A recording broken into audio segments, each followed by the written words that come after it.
Is the U.S. economy on the brink of recession? This week, the U.S. jobs market only added 22,000 jobs in August, and the revised numbers for June actually show losing 13,000 jobs. That's the first decline since 2020. Unemployment is creeping towards a 4-year high, and investors are panicking. I'm going to break down why this is happening, how it could affect your wallet, and how the Federal Reserve might respond. I'm Grady Cool, CEO of Cool Wealth Management. I help simplify markets and investments so you can grow and protect your wealth. Let's dive into what's going on with the labor market. Unemployment has looked great on paper, hovering around 4% since late 2021.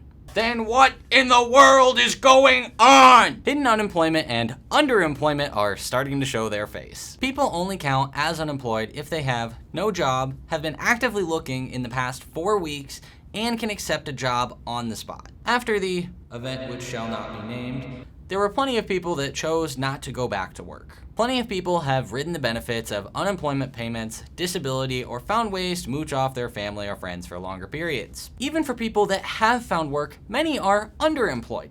For example, take Sally, who graduated and then got a job at Starbucks.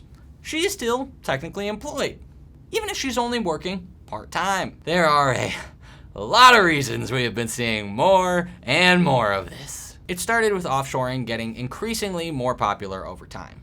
Why pay some new college graduates $60,000 straight out of school when you could get 2 guys from India or Bangladesh for a quarter of the cost for what might be an even better job? This got worse with AI. Who needs a couple of overseas guys when I can dap up ChatGPT and get it in half the time? This is not even to mention the fact that a lot of people don't want to work with Gen Z or new college graduates because so many of them have been looked at as poor employees. There's an assumption that Gen Z doesn't care about the company or the work. That's understandable, with the average employee tenure being the lowest it's been in over 20 years. I got the same advice all through college.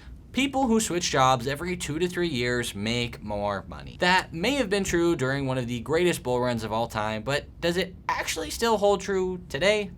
Who knows? Even for those that do have experience, there has been plenty of pushback from companies call for the return to office in the post-2022 environment. With all that in mind, it has been particularly difficult for people to find office jobs, especially remote. Could get a little bit better if what Trump is saying about trying to bring overseas jobs back to America is successful. Outside of that, there are still questions of what does this mean for investment markets? Without work, or not enough of the right type of work, people may struggle to get by. If the lower and middle class feel poor, then they will not spend as much money. It means one less trip to the movies and having generic brand instead of good old Coca-Cola. This will eventually hit the bottom line of companies, and that is the last thing that politicians want. Thus, rate cuts might come as a result if the market is poorly impacted. If we see a massive difference in consumer sentiment and what the statistics say, the Fed may consider a wider variety of parameters. For now, that still leaves the question of what does this mean for your wealth strategy? There are a few things you can do to grow your wealth and keep it safe. Hanging on to your job or business provides safety during turbulent times. I don't care if your boss is a massive, cranky pain in the butt. Having that income every month is a massive stabilizer. You can prevent yourself from going into debt if you have an emergency fund ready to go if you do happen to lose your job. Finding a new one may be a struggle with some of the things we talked about earlier. Plenty of people I have talked to have spent months trying to find a new position. While it is tempting to try and time the market when you see dips coming, it is still generally a poor idea to try and time the market. If you have a bunch of cash sitting around and you see it make a massive dunk,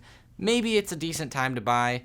Other than that, dollar cost averaging works for a reason, and you're still seeing a big benefit. I wouldn't freak out about anything quite yet, as long as you're holding on to your job for now. Make good long-term decisions, don't get overcommitted, and you should be all right. If you have any questions, definitely comment down below. If you would like to work with me and get a free 3-step investment proposal, check out the link below to my Calendly to set up an appointment. Other than that, I hope you guys enjoyed, and I will see you in the next one. Bye!